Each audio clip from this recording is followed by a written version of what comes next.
kalau mau usaha minta restu orang tua pasti. Ya minta restu orang tua. Selain itu juga sabar, konsisten, tetap berjalan terus. Ya misalkan pas lagi di saat tidak laku ya jangan ngeluh.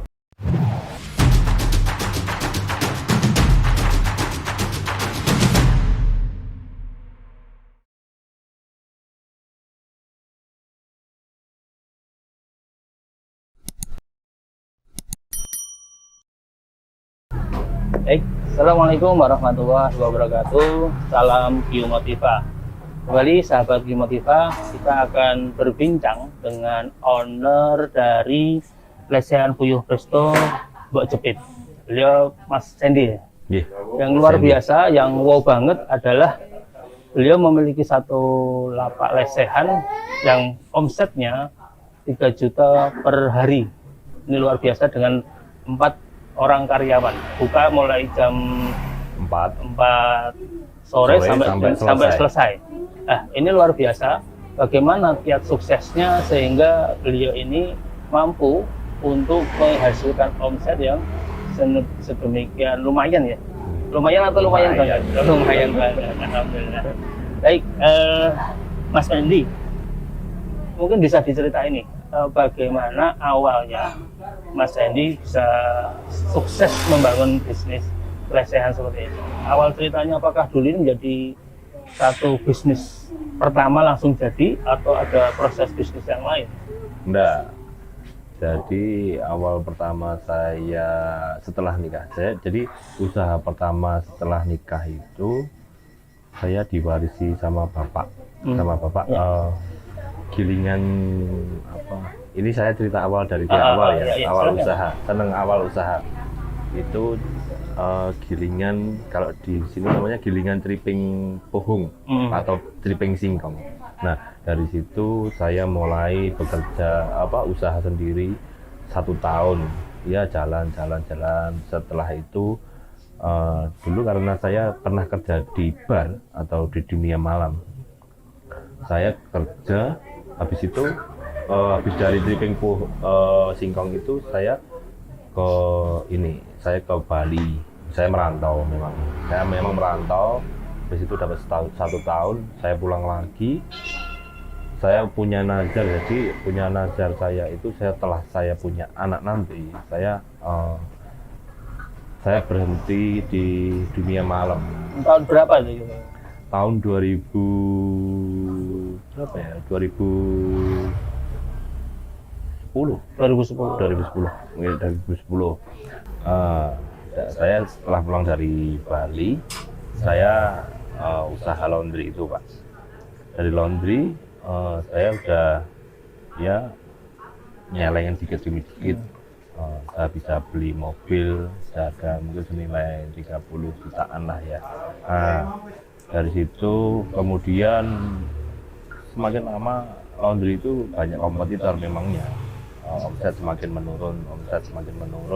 Kemudian saya banting setir ke taksi. Saya pernah jadi supir taksi. Tahun berapa itu? Sekitar tahun 2014 lah.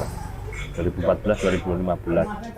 Itu saya dibeliin kakak saya mobil taksi Avanza ya, maksudnya taksinya taksi mahkota itu kalau di Solo sini. Nah, dari situ saya hidup di jalan, tapi lama-kelamaan memang kalau kehidupan di jalan kan lama-lama ya kayak gitu toh, Pak. Ya kalau kerja malam ya nanti capeknya di pagi, itu capek banget. Nah, saya beralih lagi nih, Pak. Beralih lagi dari taksi di antar jemput anak-anak. Yang dulu saya antar jemput anak-anak di mana? SD Al Abidin itu pernah, terus di SMP IT atau Nur Hidayah itu ya itu pernah juga. Terus kemudian saya lama-lama juga ini saya pengen pokoknya pengen usaha sendiri lah ini. Kan kalau di apa di antar jemput anak-anak ini kan saya ikut orang. Iya. Nah, saya pengen ke ini, pengen usaha sendiri, tapi belum punya modal Pak, belum punya modal. Tapi si istri masih jalan laundrynya, tapi saya jalan sendiri juga, cari sampingan gitu.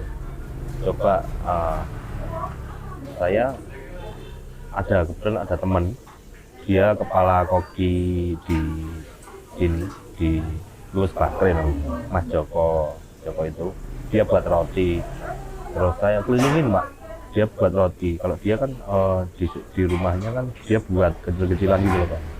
Saya kelilingin di rumah-rumah, terus di kantin-kantin, saya kelilingin semua. Jadi gitu, saya kelilingin. Jadi saya laporin semua, ini itu untung Rp500 kayaknya kalau per roti. Iya. Nah, ya gitu terus. Habis itu saya jualan es degan. Pernah. Jadi istri laundry saya di depan, itu sambil ngontrak kan Pak. Saya ngontrak rumah.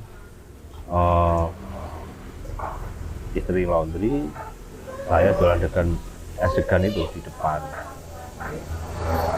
Kebetulan terus ini udah kepepet semua Pak, saya kepepet. Ya, iya ada pinjaman sana, ada pinjaman sini.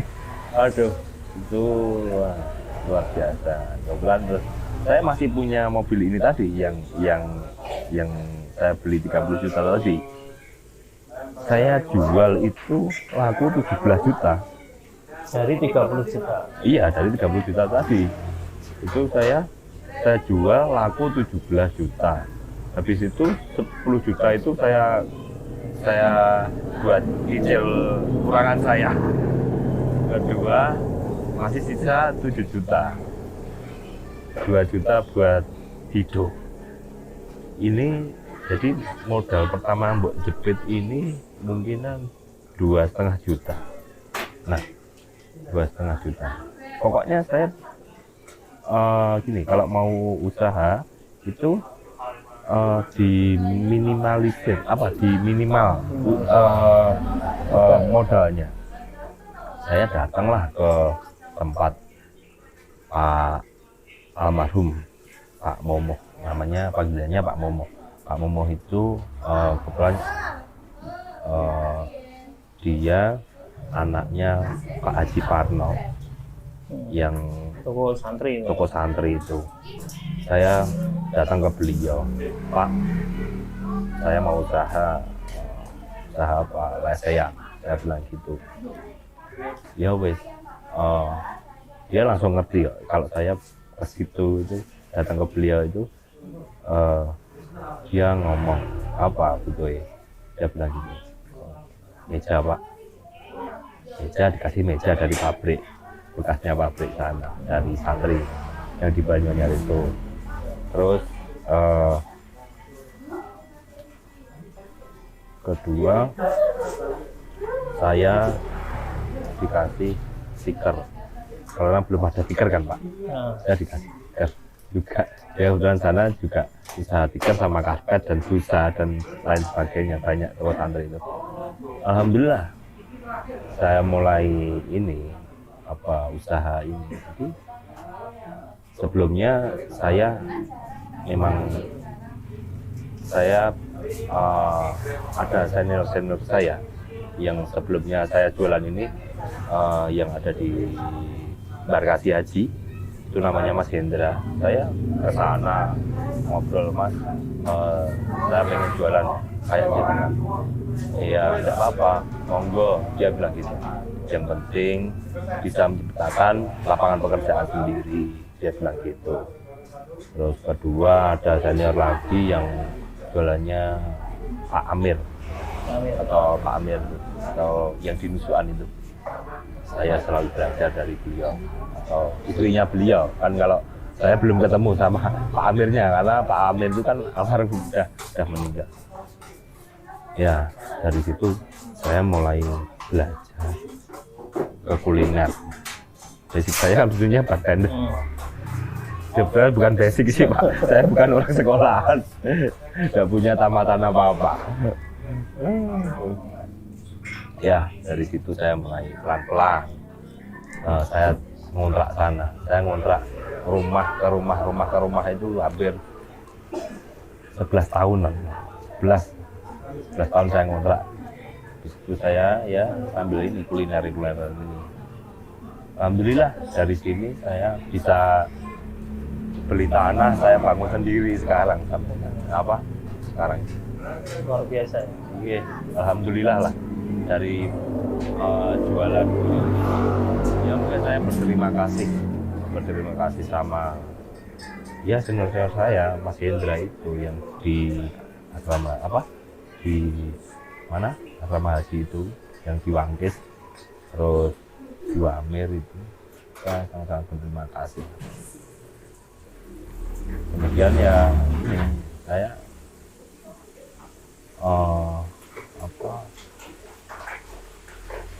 konsisten lah kayaknya.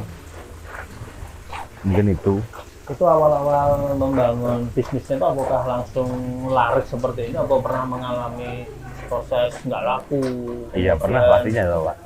Dagangannya Gimana seperti itu gimana itu? Apa prosesnya seperti apa? Sampai ada promosinya seperti apa? Kalau promosi sih nggak, paling saya pertama kali jualan itu ya saya ngontrak di sini di perempatan itu saya ngontrak di tempatnya Pak Jarno atau Mas Ruli yang sekarang jadi counter. Nah di situ saya mulai usaha. Pertamanya awalnya juga nggak laris, pasti toh Pak, pelan-pelan. Dulu itu namanya bukan Mbok Jepit. Berhubung saya dari orang Sumber atau nama kampungnya Sumber di tempatnya Pak Jokowi itu. Nah itu saya kasih nama Sumber Raos. Sumber Raos itu raosnya itu kan rasa atau rosok. Nah dari situ kebetulan enggak kok setelah 6 bulan itu saya pikir-pikir ini kurang ini Pak, kurang apa ya kurang, tapi ya saya pokoknya bersyukur lah jadi orang Sumber lah gitu. Nah awal dari mula Mbok Jepit ini jargon, jadi sambal. Saya sering ngomong kalau sama pelanggan tuh gini, sambalnya sambal jepit atau sambal gojek gitu loh Pak. Nah kan gitu, sambal jepit itu dari mana itu istilah jepit itu? Nah saya ya gitu, sambal jadi sandal. Kalau kurang pedas sandal jepit. Oh itu sandal jepit itu, terus Mbok Jepit itu. Iya. Kalau Mbok Galak itu udah ada, Mbok Jeprik udah ada, Mbok Usrek udah ada, Mbok Giem udah ada. Ya udah saya kasih Mbok Jepit. Alhamdulillah dari situ mulai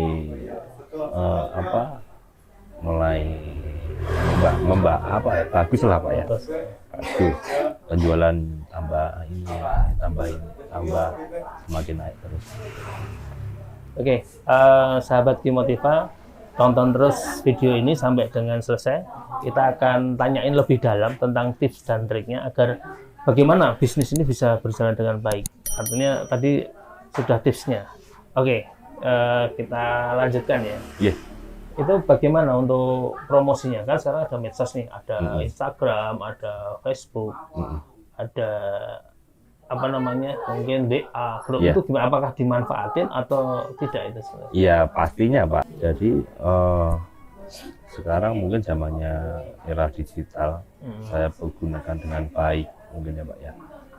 Saya cari tahu di Google caranya ngambil foto makanan yang bagus seperti apa, mungkin untuk menarik konsumen itu gimana.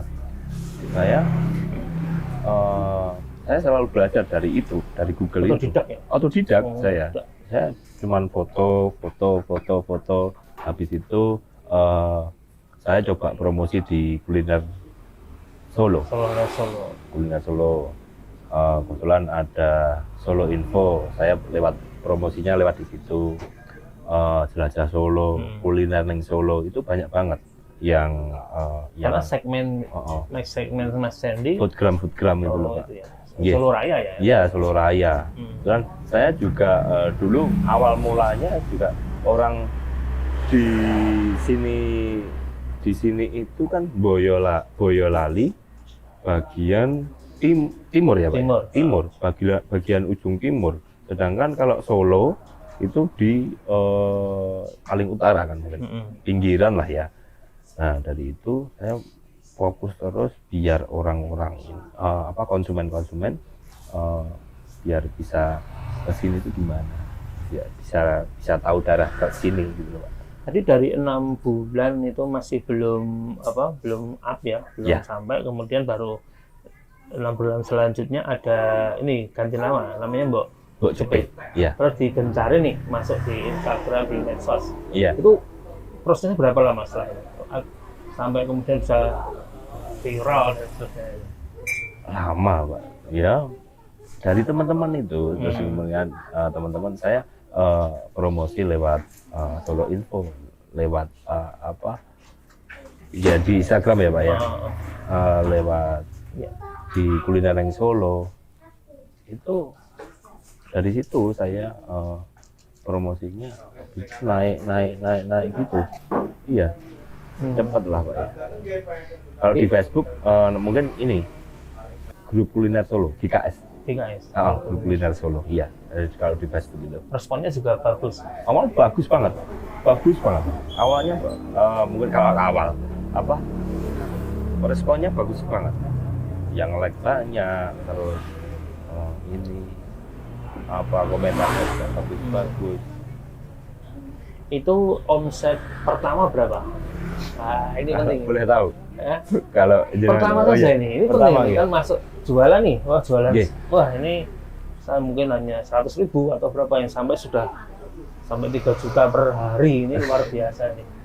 Awalnya berapa ya? Kalau tidak salah 300.000 Pak. 300.000 ya awalnya. Iya, 300.000. Itu pada waktu itu dikerjakan sendiri atau sudah ada karyawan? Belum ada. Saya punya karyawan itu setelah mungkin hampir ke 2 tahun. 2 tahun, setelah 2 tahun. Kan kalau adik ini bantuin terus. Adik bantuin. Setelah punya karyawan itu ya kurang lebih 1,5 tahun loh. 1,5 tahun, mungkin 1,5 tahun. Saya baru punya karyawan. 1 yang bakar khususnya. Saya yang gantiin, goreng, yang ini, yang apalah pokoknya serabutan. Nah, habis itu kok tambah naik lagi gitu loh Pak. Kok tambah naik lagi. Saya kebetulan saya tambahin menu dagangannya.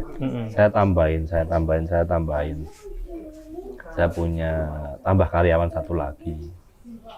Waktu dulu sebelum corona mungkin 6 karyawan. 6 karyawan. Pokoknya bekerjanya satu-satu lah di situ sampai segitunya. Itu menunya apa saja nih? Kadang ada poyo, ya. Poyo presto. Kemudian apa? Yang paling laku apa? Atau memang brandnya apa ini? Dulu brand saya Poyo presto. Sekarang saya ganti lesehan Mbok Jepit. Iya, lesehan Mbok Jepit. Menunya sudah semakin banyak.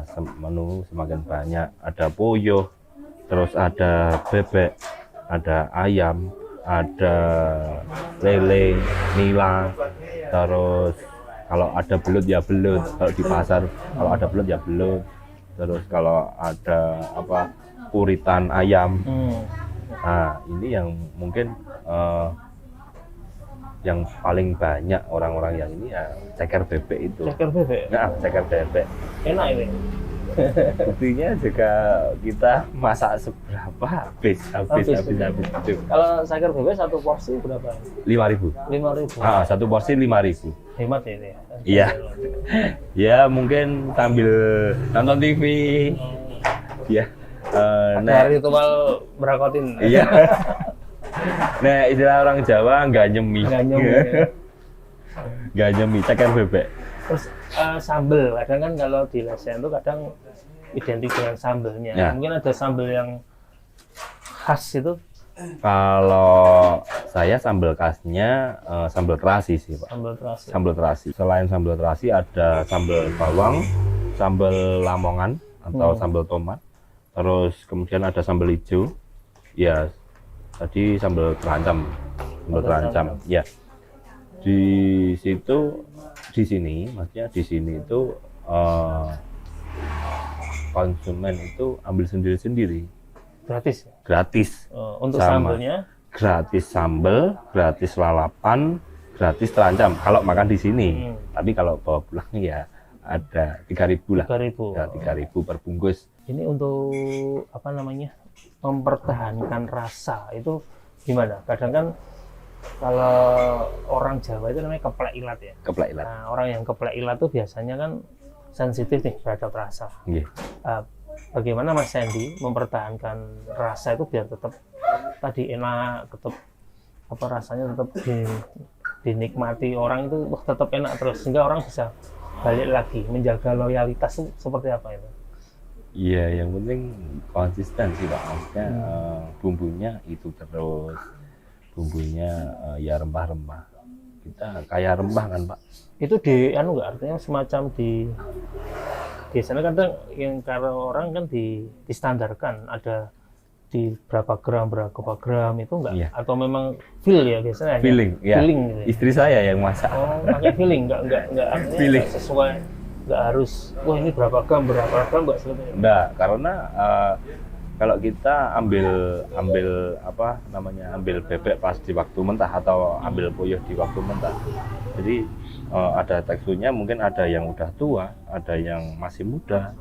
Atau kebetulan dapat yang muda atau yang dapat tua kan kita feelingnya aja Pak. Habis itu kita masak. Oh feelingnya aja ya? Iya, oh ya misalkan ayam segini nanti bumbunya segini. Oh, Jadi feeling. Ya.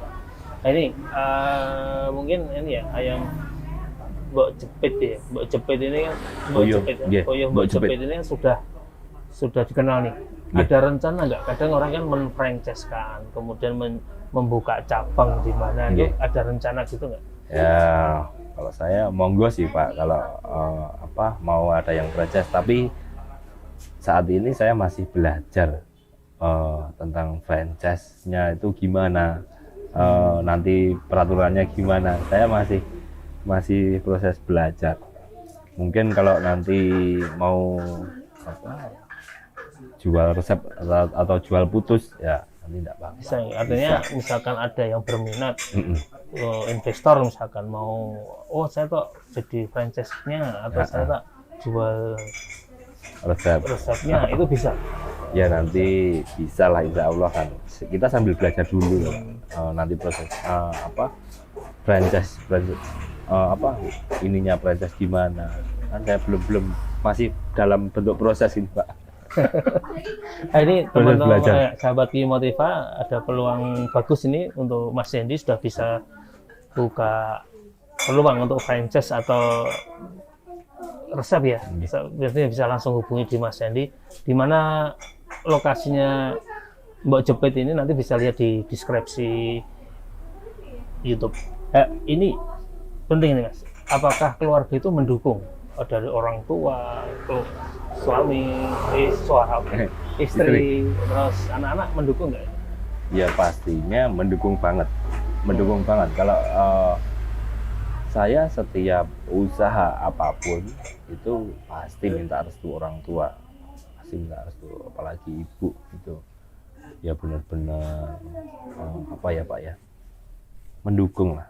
Kita jualan 1 bulan itu liburnya 4 kali. Liburnya 4 kali. Liburnya 4 kali ya. Kalau pas waktu sekolah mungkin anak-anak ya kasih main, ajak main kemana gitu. Setiap Rabu saya libur. Jadi ada ya orang tua masih, ya ini ada doa orang tua. Doa orang tua, iya. Jadi dulu awal-awal usaha mau memulai usaha. Jadi bapak sama ibu ini saya tarik di kursi di rumah, waktu di rumah. Saya belum usaha ini, ya mau mulai ini. Jadi saya kasih ke tempat duduk bapak sama ibu. Saya ambil air seember gini loh Pak. Terus saya ngomong sama bapak sama ibu.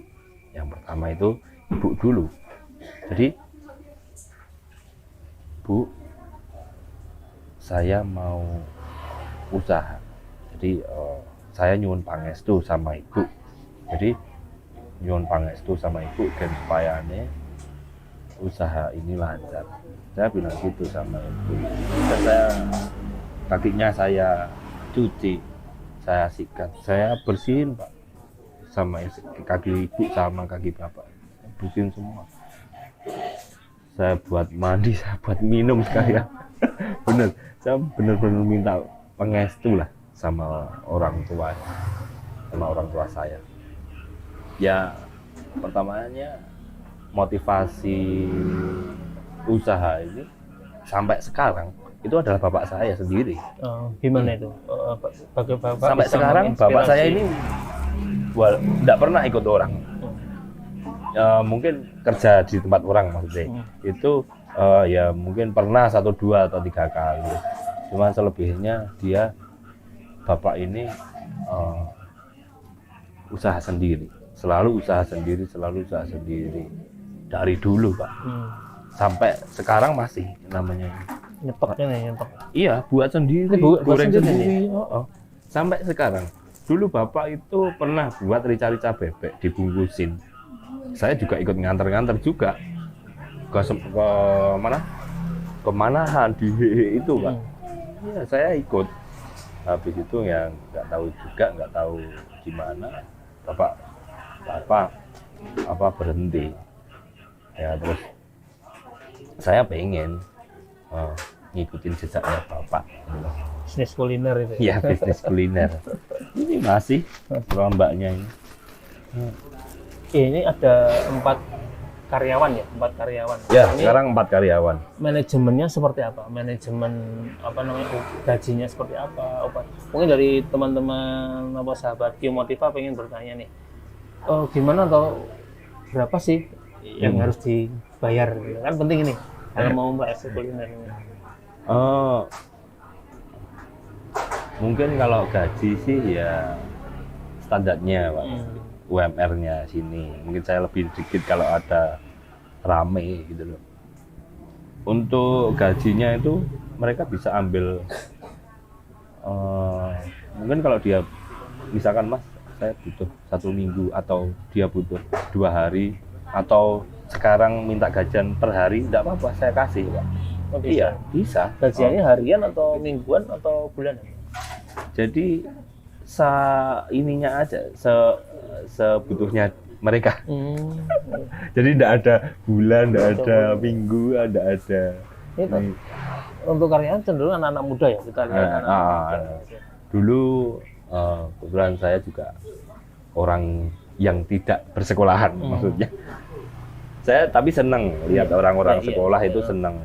Setiap saya cari, saya buka lowongan pekerjaan, saya buka lowongan pekerjaan itu banyak-banyak yang saya pilih rata-rata itu anak-anak sekolah Pak, maksudnya mahasiswa. Kalau pagi nanti pagi kuliah nanti sampai jam 2, habis itu dia sorenya kerja di sini, kerja di Mbok Jepit sini. Nah saya seneng Pak, dia ngobrol, saya tanya dulu tujuan kerjanya. Kadang-kadang kalau kuliah itu ya buat bantu-bantu Mas, biar bantu kos atau biaya hidup apa SPP bulanan atau apa, yang penting tujuannya jelas. Iya. Nggih. Yang penting itu Pak.